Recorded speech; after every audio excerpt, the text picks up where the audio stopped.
Lâmpada para os meus pés é a tua palavra e luz para o meu caminho. Salmo 119, verso 105. Ministério Pão Vivo. Vem comigo em meu canal Gotinhas da Verdade, para mais algumas gotinhas de conhecimentos e de revelação na palavra profética.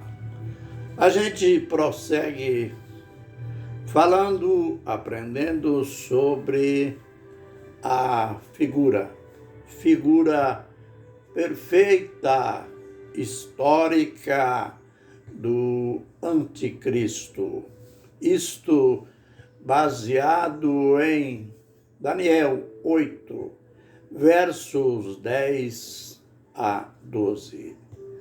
É incrível a concordância entre as profecias de Daniel, do Senhor Jesus Cristo, do apóstolo Paulo e principalmente do apóstolo João. Dos apóstolos foi João, aquele que mais falou, aquele que descreveu o anticristo.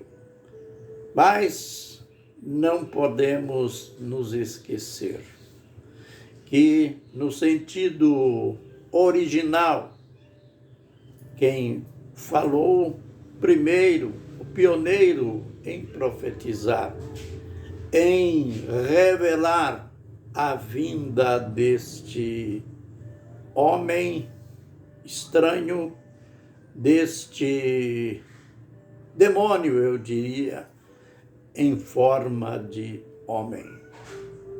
Aliás, o anticristo será uma encarnação do diabo. Mas a gente está analisando o ato insano do rei grego Antíoco Epifânio no ano 168 antes de Cristo. Lembrando que a visão Daniel teve no império, no primeiro dos 4 impérios. Ele teve esta visão ainda no Império de Babilônia, Império Babilônico. E o acontecimento, o cumprimento, não foi nos dias de Daniel. Se passaram séculos, se cumpriu, passou.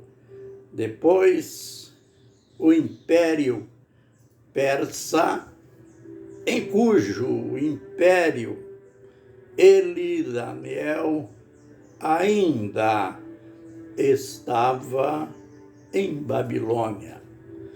E depois, então, que veio o Império Grego, cujo império desmantelado, dividido em 4.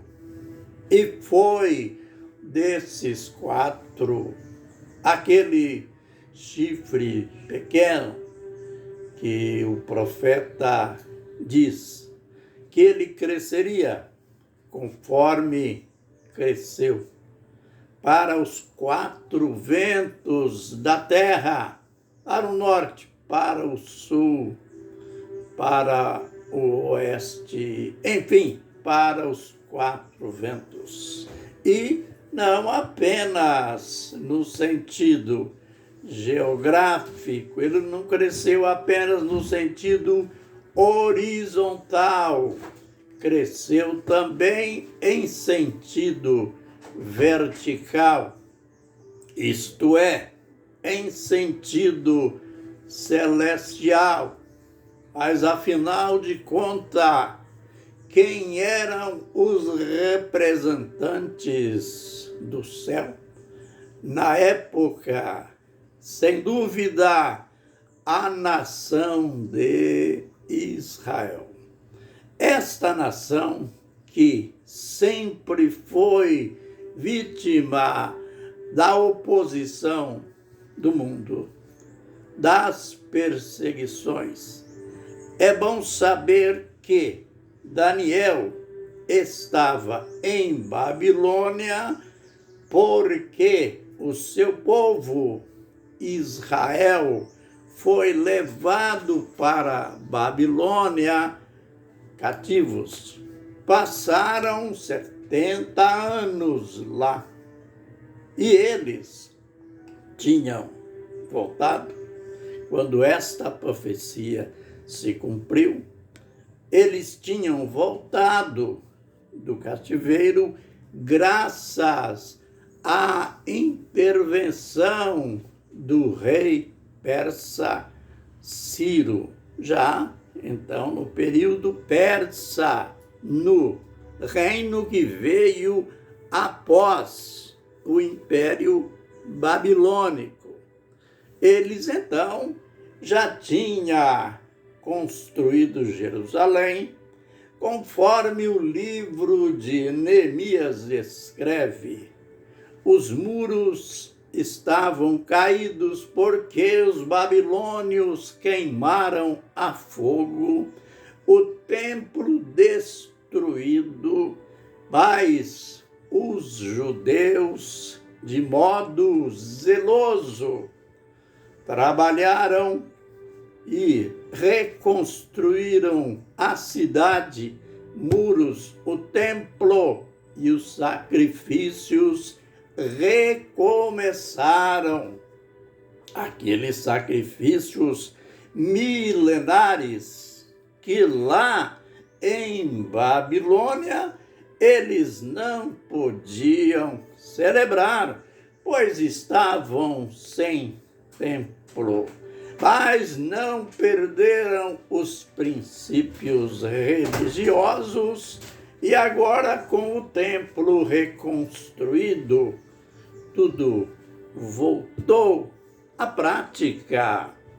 O sacrifício das manhãs e tardes, chamado também de oferta contínua, que era oferecido todos os dias, às 9 da manhã e às 3 da tarde. E estava, então, a religião israelita reorganizada. Eles, felizes por esta reconquista, mal sabiam eles que um outro inimigo, uma outra invasão aconteceria. Para Daniel, não seria surpresa.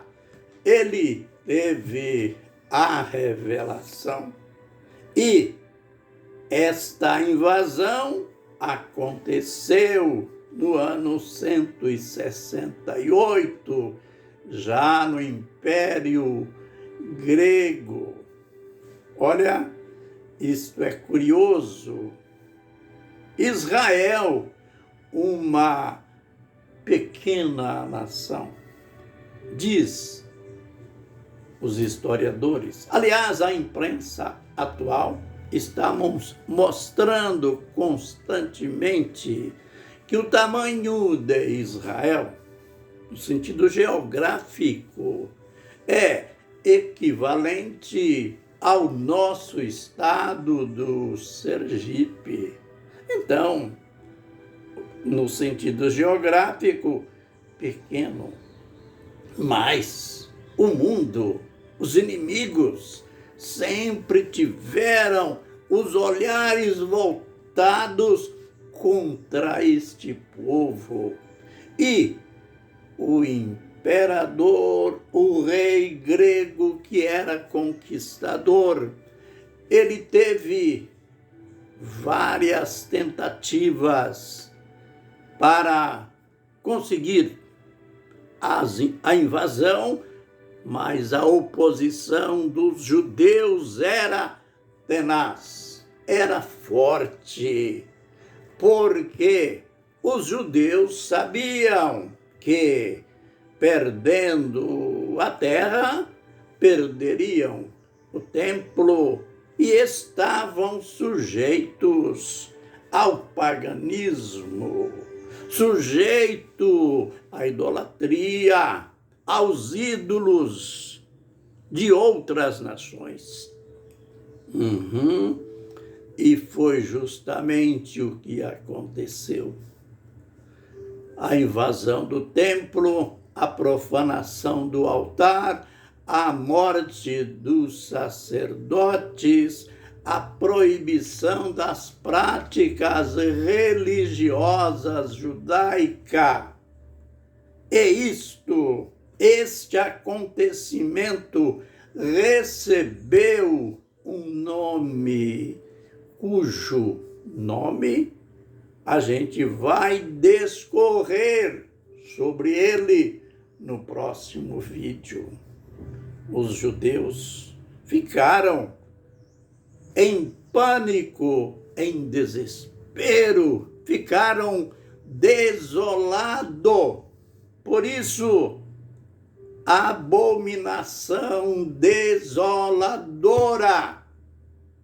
Jesus falou também nesta abominação. E é por isso, por causa das palavras do Senhor Jesus, que a gente está caprichosamente analisando a profecia, pelo fato de que alguns pensam que aqui é só algo histórico, que isto já se cumpriu, não é preciso estar estudando isto, mas nós iremos ver, cumpriu-se, no sentido histórico, mas no sentido profético.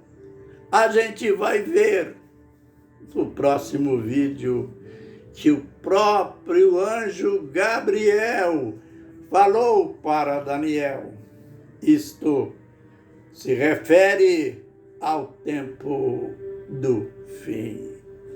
Mas vamos nos preparar para o próximo.